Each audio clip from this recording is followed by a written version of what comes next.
Hey, it's Joe from supplementclarity.com. So glucosamine, you know it as a popular arthritis supplement. Is it possible glucosamine might also ward off diseases like cancer and heart disease and even help you live longer?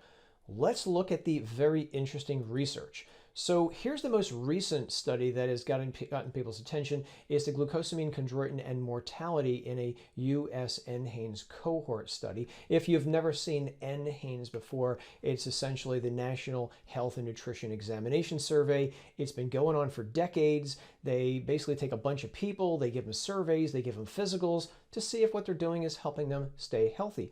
In this particular report, they find that when people, again, the report involved over 17,000 people, by the way, so very big, they find that people taking the combination of glucosamine and chondroitin long term, they were less likely to die from heart disease.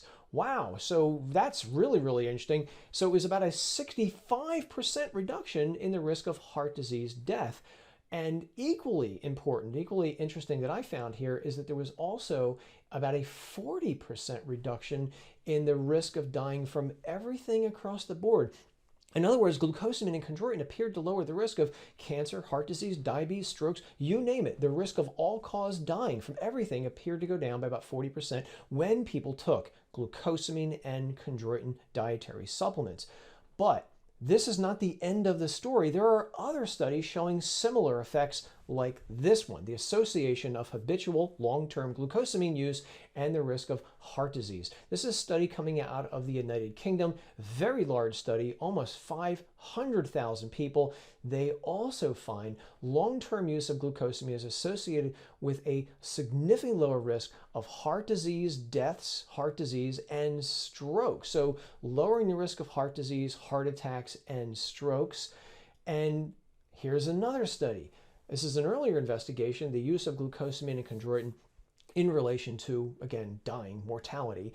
And what I find very interesting here is, again, a very big study, almost 80,000 people.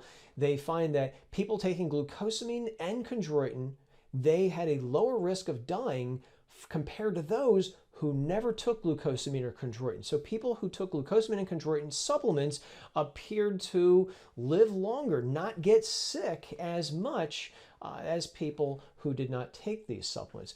What I find equally interesting with this particular study is not only was there a significantly lower risk of cancer and respiratory diseases, but maybe chondroitin sulfate is not needed. They say here, glucosamine with or without chondroitin is associated with reduced total death. That's really interesting, especially for men watching me right now. I'm not a fan of chondroitin sulfate for men. Keep watching. I'm going to tell you why.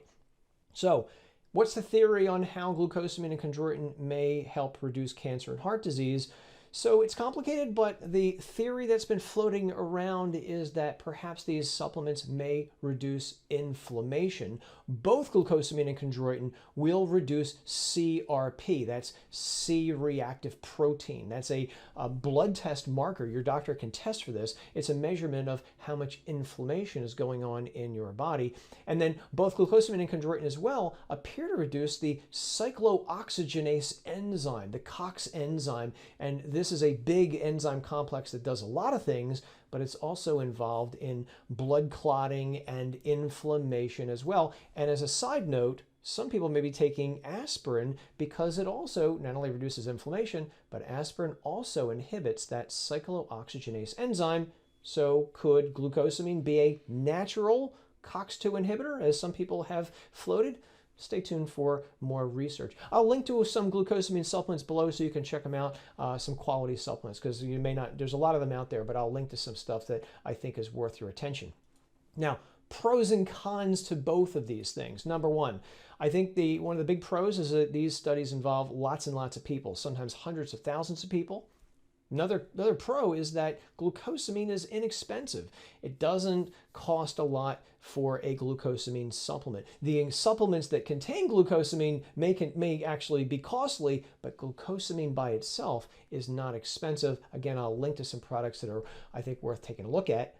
Mostly glucosamine and chondroitin don't have any side effects for the most part. Only side effects I would point out with glucosamine is that, well, both glucosamine and chondroitin could have a primitive blood thinning effect. That could be an issue for people taking blood thinners. Talk to your doctor if that's you.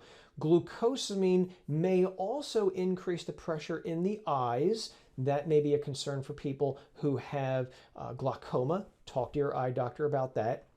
And then I have also met some diabetics over the years who have told me that glucosamine may raise blood sugar levels. Remember, think about it this way, glucosamine. So there's a sugar in there.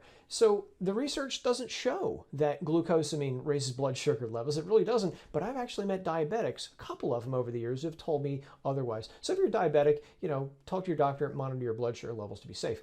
And then I'm also intrigued that chondroitin sulfate may not be needed for these effects to occur. I think that's really important for men because there is some preliminary evidence that maybe prostate cancer may be linked to chondroitin sulfate.